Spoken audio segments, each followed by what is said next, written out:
ფული წარმოსადგენია ხოლმე ქალი მერი, მაგრამ რატომაც არა? The whole weekend I've been munching to myself and saying.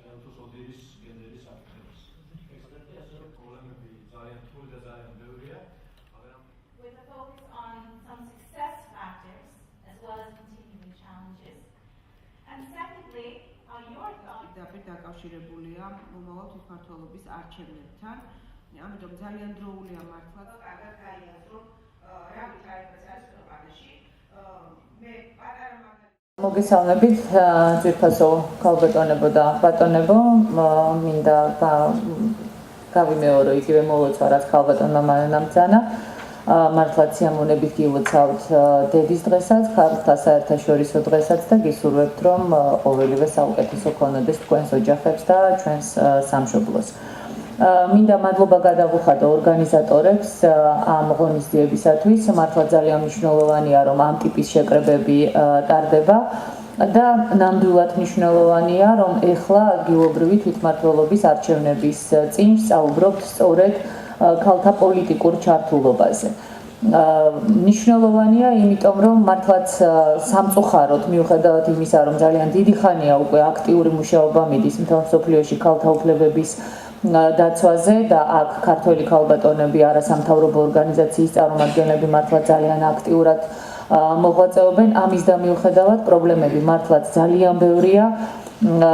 მნიშვნელოვანია რომ ჩვენ ბოლო პერიოდში ხმამაღლა დავიწყეთ ისეთ თემებზე საუბარი, როგორიც არის თუნდაც ქალთა მიმართ დისკრიმინაცია, ძალადობა, იგივე ოჯახური ძალადობის პრობლემები და რამდენადაც ეს არასასიამოვნო არ უნდა იყოს ამ თემებზე ხმამაღლა საუბარი, ეს არის ნამდვილად ძალიან მნიშვნელოვანი, იმიტომ რომ დამალული პრობლემის მოგვარება გაცილებით უფრო რთულია ვიდრე იმ პრობლემებისა, რომელზეც ხმამაღლა ვსაუბრობთ და ეს ნამდვილად არის საერთაშორისო თანამეგობრობის და აქ წარმოდგენილი ქალბატონების დამსახურება.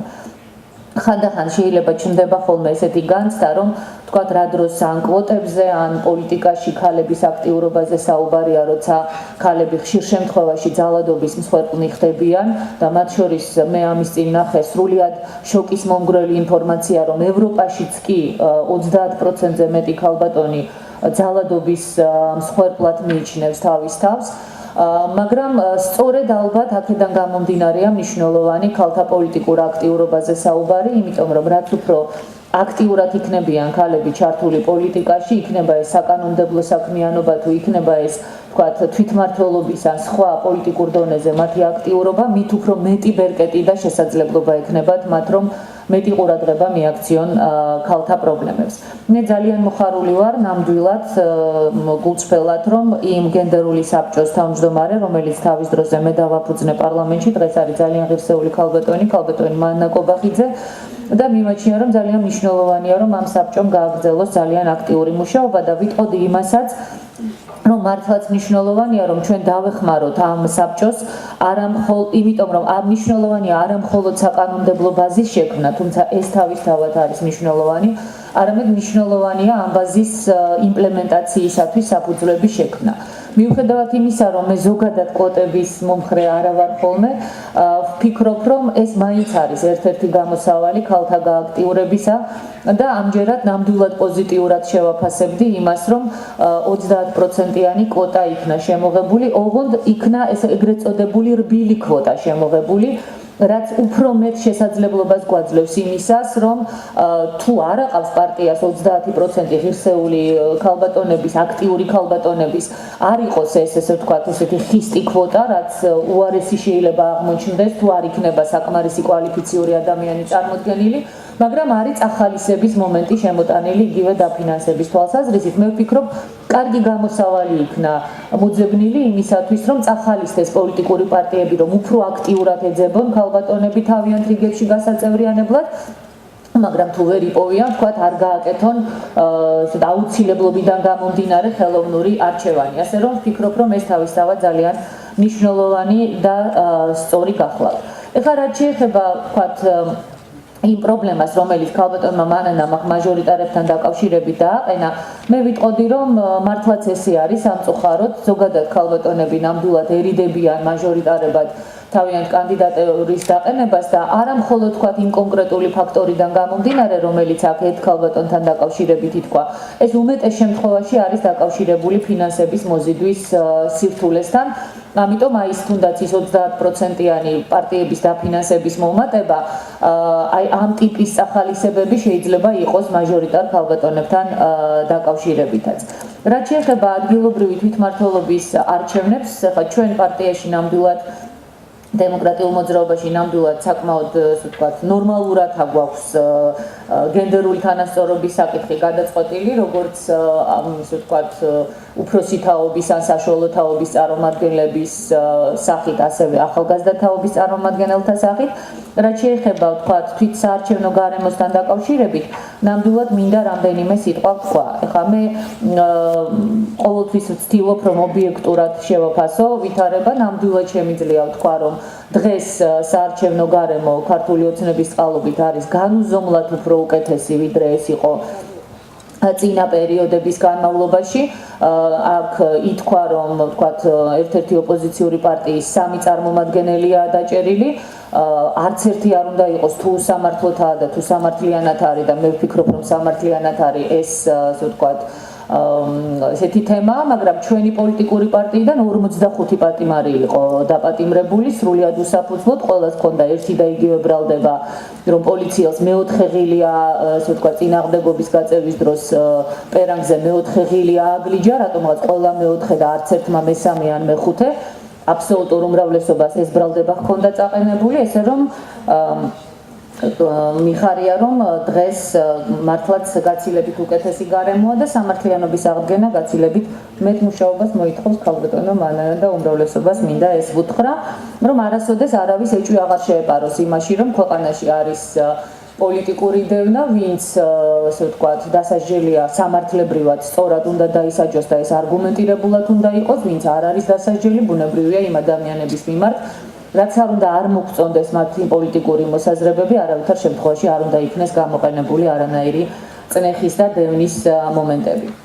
რაც შეეხება თავად ასე ვთქვათ პოლიტიკური პარტიების გააქტიურებას ადგილობრივი თვითმმართველობის არჩევნების დროს, ვისარგებლებ იმ შემთხვევით, რომ აქ არიან საქართველოს არასამთავრობო ორგანიზაციების წარმომადგენლები, რომელთა აბსოლუტური უმრავლესობა ხელმძღვანელების არიან ქალბატონები და მივმართავ მათ პირდაპირ თხოვნით, რომ გაითვალისწინოთ ჩემი ეხლა წარმოთქმული წინადადებები და თხოვნები, რომელსაც ეხლა ვიტყვი და ასევე მინდა ვთხოვო როგორც ოდირის, ასევე ესე ვთქვათ ისფედის წარმომადგენლებს, რომ მიაქციონ ყურადღება იმ პრობლემას, რომელსაც ეხლა მე ხას გავუსვამ, ასევე ვთხოვ ქალბატონ მანანას, როგორც გენდერული საბჭოს წარმომადგენელს ამ პრობლემისათვის ყურადღების მიდევნებას.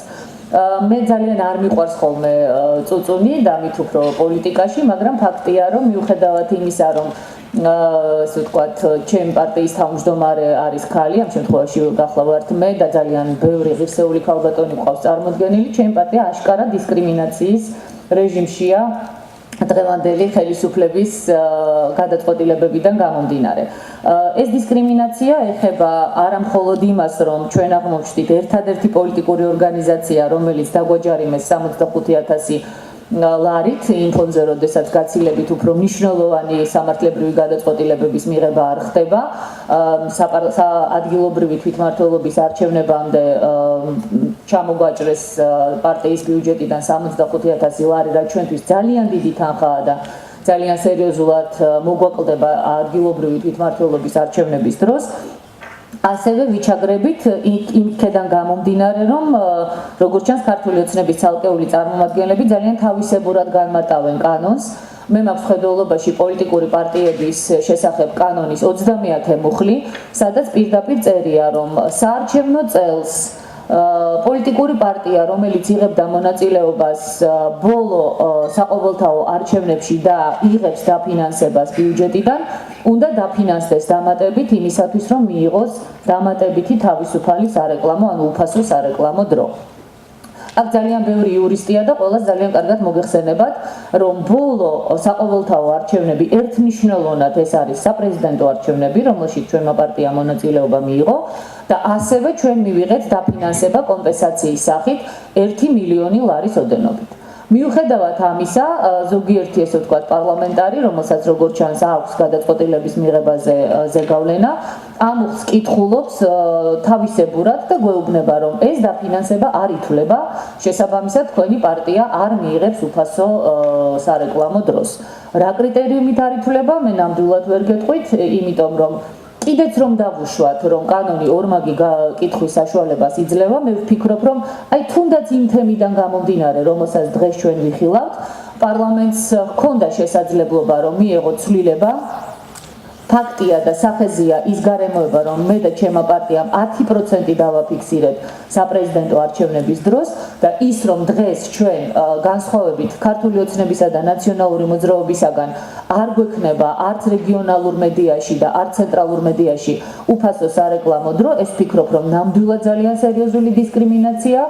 ჩვენ არ გვაყენებს ეს თანაბარ გარემოში ქართულ ოცნებასა და ნაციონალურ მოძრაობასთან და აქედან გამომდინარე მე მინდა ყველას ვთხოვო, რომ დაგვიჭირონ მხარი ჩვენ სრულიად სამართლიან მოთხოვნაში, რომ მოგვეცეს შესაძლებლობა ვისარგებლოთ უფასო სარეკლამო დროით, რაც მოგცემს ჩვენ შესაძლებლობას, რომ პარტიამ უფრო ეფექტურად წარმართოს წინასაარჩევნო კამპანია, უფრო ეფექტურად, ასე ვთქვათ, იმუშაოს და შესაბამისად მიიღოს უკეთესი შედეგი. ესე რომ პირველ რიგში მაინც არასამთავრობო ორგანიზაციებს ვთხოვ, რომ გამოეხმაურნონ ამ ჩვენს თხოვნას, დარწმუნებული ვარ, არც ქალბატონი მანნა დატოვებს ამას უყურადღებოდ, თუმცა მე ასე ვთქვათ, მაქვს პარლამენტში გაგზავნილი ეს თხოვნები, მაგრამ კიდევ დამატებით უკვე როგორც გენდერული საბჭოს არ გამომჩა უბრალოდ, რომ როგორც გენდერული საბჭოს თავმჯდომარეთვის ესე გამეგზავნა ეს წერილი და ასევე ოდირის და ისვედის წარმომადგენლებს თხოვ ამაზე ყურადღების გამახვილებას.